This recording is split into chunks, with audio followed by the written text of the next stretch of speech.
It was February 3rd, 1974, and the young federal capital, Brasília, was only 14 years old and would see an audience of 150,000 people, out of a total population of 500,000, attend the inauguration of the racetrack with Formula One cars and active drivers. And the victory went to Emerson Fittipaldi with the magnificent McLaren M23. Did you know that there was once Formula One in the Central Plateau? That's right. You're watching Small Great Stories. Every week here on Splash and Go, you already know a little Formula One story, or maybe not, as long as it's quick, fun to tell, and cool to know.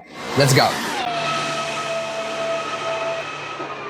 In the 1970s, under the military government and at the height of the so-called economic miracle, Brazil was basically a budget chasing after a construction project. Itaipu, the Rio-Niterói Bridge, the stadiums in the northeast, the Trans-Amazonian Highway. Each project had its own varying degree of success and completion, but the motto was always major infrastructure investments, envisioning a greater Brazil.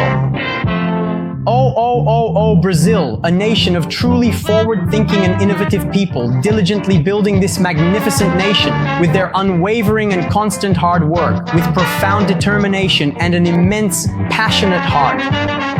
And nothing better to project this aura of modernity and progress than organizing a Formula One race to inaugurate a racetrack. That's right, Brasília has always breathed motorsport, and since its inauguration in 1960, it has seen races taking place on the Central Plateau. For example, the Presidente Juscelino Kubitschek Grand Prix was held on the so-called Eixão Sul, and 2 years later, the 1,000 kilometers of Brasília, a 10-hour endurance race, took place on the Plano Piloto.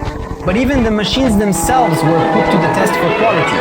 The Willys Interlagos marked a brilliant baptism by fire. Competing with other nationally produced vehicles, 3 Dauphine delivered a spectacular performance.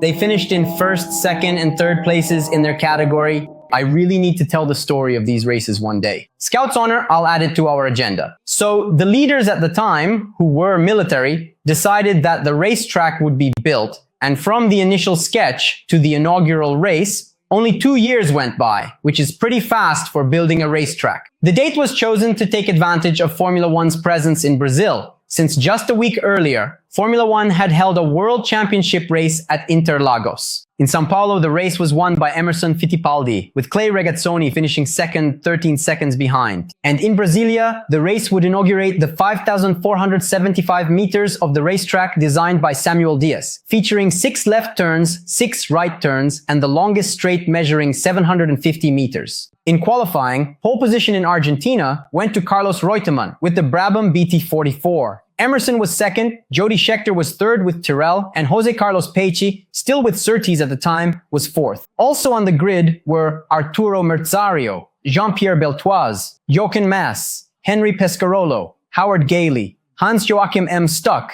and James Hunt, which makes me think that, at some point, the wildest and most playboy of all Formula One drivers was loose on a night out in Brasília. Can you imagine? Of the 12 who lined up, 11 were competing in the full championship except for Wilson Fittipaldi Jr., who by that point had already stepped away from the regular championship to prepare the Cooper-Sucar Fittipaldi, which would debut in '75. On race day, the gates opened at 7 in the morning and a real crowd showed up, 150,000 people. That's a respectable turnout even today, especially considering the city had 500,000 residents at the time. In other words, about a third of the population attended the race. There's even a legend that during this Formula One weekend in Brasília, Nelson Piquet, looking to make some extra cash and get a closer look at the Formula One world, managed to pick up a side job washing the wheels of Carlos Reutemann's car, against whom, 7 years later in '81, he would compete for and win the championship with Brabham. Piquet, who in 1996 would be honored by having the racetrack named after him.